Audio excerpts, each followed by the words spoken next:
खुलुमबाय बियो बड'लेण्ड इंखं टेलिभिजन दिनैनि रादाबखौ फरायदों आं रिंकु बसुमतारिया दिनैनि गाहाय रादाबफोराव दं प्रमद बर' दैदेननाय जथायारि सोरखारा गाबोन समायखिरा लागोन हाग्रामा महिलारिया इउपिपिएलनि एमसिएलएफोरखौ बायनो नाजादों बुंदों प्रमद बर' इमानुएल मोसाहारिनि दाबि बिपिएफनि सा 6 एमसिएलएफोरा हाग्रामाखौ नागारनानै प्रमद बर'खौ मदद खालामगोन हर्स ट्रेडिंनि जेबो खाबु गैया बुंदों नब कुमार सरनिया लुरिन ज्योति गगैया असम जातीय परिषदआव जयन खालामसिगोन बरमायाव गिख्रंथाव लामा जाब्रबथाय जायगायावनो सानै जिउ खहा दानिया आबुं रादाब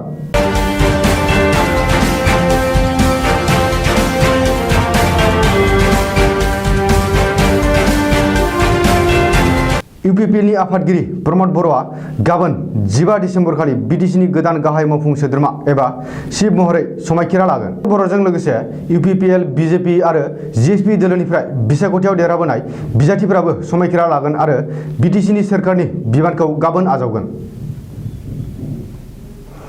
क'क्राझार नोगोरनि बड'फा नोगोराव थानाय बिटिसि सेक्रेटारियेट मावख'नि साखाथियावनो थानाय गुवार गेवलां ग्रीन फोथाराव प्रमद बर' आरो बिथांनि सोरखारनि समायखिरा लानाय हाबाफारिखौ बानजायनाय जागोन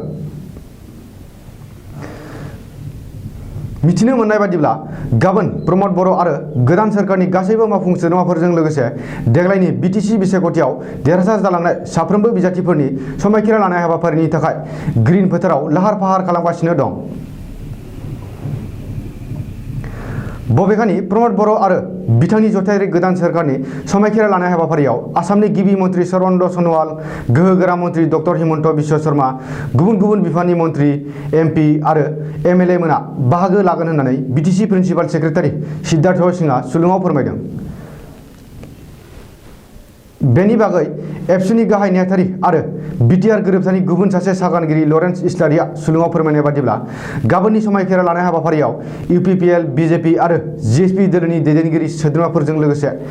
2 लाखनिबो बांसिन सुबुं थुबुर जानो हानायनि लाहार फाहारखौ ग्रीन फोथाराव खालामनाय जादों ओरैहाय बिटिसिनि इयुननि गाहाय मावफुंगिरि प्रमद बर'आबो गुवाहाटीनिफ्राय क'क्राझाराव फैनानै खौरां लाफैदों होननानै मिथिनो मोन्दों बिटिसिनि बारग' गाहाय आरो बिपिएफनि आफादगिरि हाग्रामा महिलारिया इउपिपिएलनिफ्राय देरहालांनाय बिजाथिफोरखौ बायनो नाजादों बे बाथ्राखौ बुंदों इउपिपिएलनि आफादगिरि आरो बिटिसिनि गोदान गाहाय मावफुं सोद्रोमा महरै 3 दोलोजों सायख'जानाय प्रमद बर'आ बबेखानि बे समाव बिपिएफनि गोबांसा दैदेनगिरिफोरा इउपिपिएल बिजेपि आरो जिएसपि दोलोनि जथायारि सोरखारखौ मदद खालामनो थाखाय फोनांजाबगासिनो दं होननानै प्रमद बर'आ खौरां बिजोंनि गेजेरजों फोरमायदों नाथाय बे खौरांखौ सुजुनाय समहालागै बिपिएफनि सोर एमसिएलएफोरा बिटिसिनि जथायारि सोरखारखौ मदद खालामगोन बिसोरखौ प्रमद बर'आ फोसावथ'वाखै मख'नो गोनांदि बे समाव बिटिसिआव सोरखार दानायखौ लानानै बड'लेण्ड हालामाव राजखान्थिनि दुंहाव बार बारगासिनो दं आरो बायलाय फानलायनि राजखान्थिया सोलिगासिनो दं बिटिसिनि बारग' गाहाय मावफुंगिरि हाग्रामा महिलारिखौ नागारनानै बिपिएफनि गोदानै सायख'जानाय सा 6 सोद्रोमाफोरा प्रमद बर' दैदेननाय इउपिपिएल दोलोआव हाबफैगोन बिपिएफनि सा 6 एमसिएलएफोरा बिपिएफ नागारनो थियारि जागासिनो दं बे बाथ्राखौ बुंदों बावैसो बिपिएफ नागारनानै बिजेपिआव हाबफैनाय आरो तामुलपुरनि एमएलए इमानुएल मोसाहारिया खौरांगिरिफोरनि सिगाङाव फोरमायनाय बादिब्ला बिपिएफनि सा 6 गोदानै सायख'जानाय एमसिएलएफोरा प्रमद बर'खौ लोगो हमनो गुवाहाटीआव थांदोंमोन आरो बिसोर प्रमद बर'जों सावरायनानै क'क्राझार फारसे फैफिनदों बबेखानि प्रमद बर'नि दैदेननायाव गाबोन बिटिसिनि गोदान सोरखारा समायखिरा लाखांनायनि उनावनो बिपिएफनि सा 6 सोद्रोमाफोरा प्रमद बर' दैदेननाय सोरखारजों गोरोबफैगोन होननानै इमानुएल मोसाहारिया बुंदों मख'नो गोनांदि श्रीरामपुर बिहाबाव कंग्रेस दोलोनिफ्राय देरहासार जानो हानाय बिजाथि सुजाल दासआबो प्रमद बर'खौ मदद खालामखाबाय ओरैहाय बिपिएफनि सा 6 सोद्रोमाफोरा दोलो नागारनानै प्रमद बर'खौ मदद खालामनो सिगांनाय खौराङा बिपिएफनि आफादगिरि आरो बिटिसिनि बारग' गाहाय हाग्रामा महिलारिखौ बांसिनै साननो गोनां खालामदों बिटिसिआव प्रमद बर'नि दैदेननायाव इउपिपिएल बिजेपि आरो बिजेपिनि जथायारि सोरखारा गाबोन समायखिरा लागोन गोदान सोरखारा समायखिरा लानायनि सिगां बिजाथिफोरखौ बायलाय फानलाय एबा हर्स ट्रेडिं खालामनो नाजानाया सोलिगासिनो दं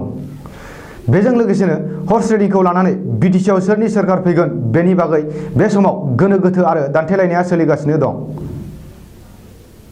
नाथाय हर्स राइडिं जानायनि जेबो खाबु गैया होननानै फोरमायदों जिएसपिनि आफादगिरि आरो कक्राझार लकसभानि एमपि नब कुमार सरनियाया। बबेखानि इउपिपिएल बिजेपि आरो जिएसपि मोनथामबो दोलोनि गेजेराव थि जाखाबाय। बे समाव हर्स राइडिं जानायनि जेबो खाबु गैया होननानै नब कुमार सरनियाया बुंदों। बेजों लोगोसेनो इउपिपिएलनि आफादगिरि प्रमद बर'आनो पिटिसिनि चिफ जागोन होननानैबो नब कुमार सरनियाया बुंदों। आसुनि बारग' गाहाय नेहाथारि लुरिनज्योति गगैया आसाम जातीय परिषदआव उदाङै हाबनानै गोख्रों राजखान्थियाव बाहागो लासिगोन।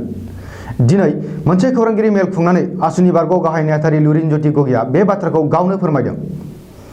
मख'नो गोनांदि लुरिनज्योति गगैया आसु आरो एजेवाइसिपिनि दैदेननायाव राज्योआव गोदानै जोनोम मोननाय ओनसोलारि राजखान्थि हान्जा असम जातीय परिषद सुंद'यै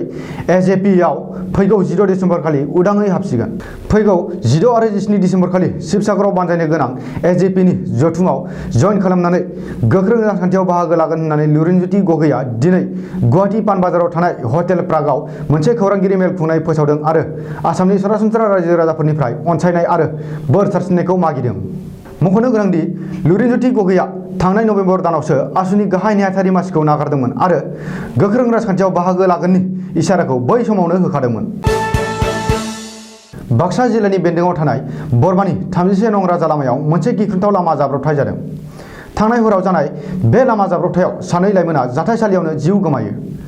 सुलुङाव मिथिनो मोननाय बादिब्ला जोबोर गोख्रैथिजों फैनाय गंसे बाइकआ डिभाइडाराव सौग्रावफैनायाव बे जाब्रबथाया जादों। बबेखानि जाथायथिलियावनो जिउ गोमानाय सानै लाइमोनफोरखौ उत्तम दास आरो श्रीबास दास होननानै सिनायथिनो हादों आरो बापन दास मुंनि सासे लाइमोनखौ जायगानि सुबुंफोरा गोब्राब हालोदाव बोखांनानै बरमा सोरखारि देहा फाहामसालियाव थिसनहैनाय जायो होननानै मिथिनो हानाय जादों। रिपर्ट बायदियै बिसोर साथामबो पाठशालानि टलटल कारेकेवानि। बिसोर साथामबो गंसे पालसार बाइकजों बरमानिफ्राय पाठशालायाव थांगासिनो थानाय समावनो बरमा मिशन सारिलाइननि साखाथियाव बे जाब्रबथाया जादों। दिनैनि रादाबा एसेनोसै। गोजोन्थों।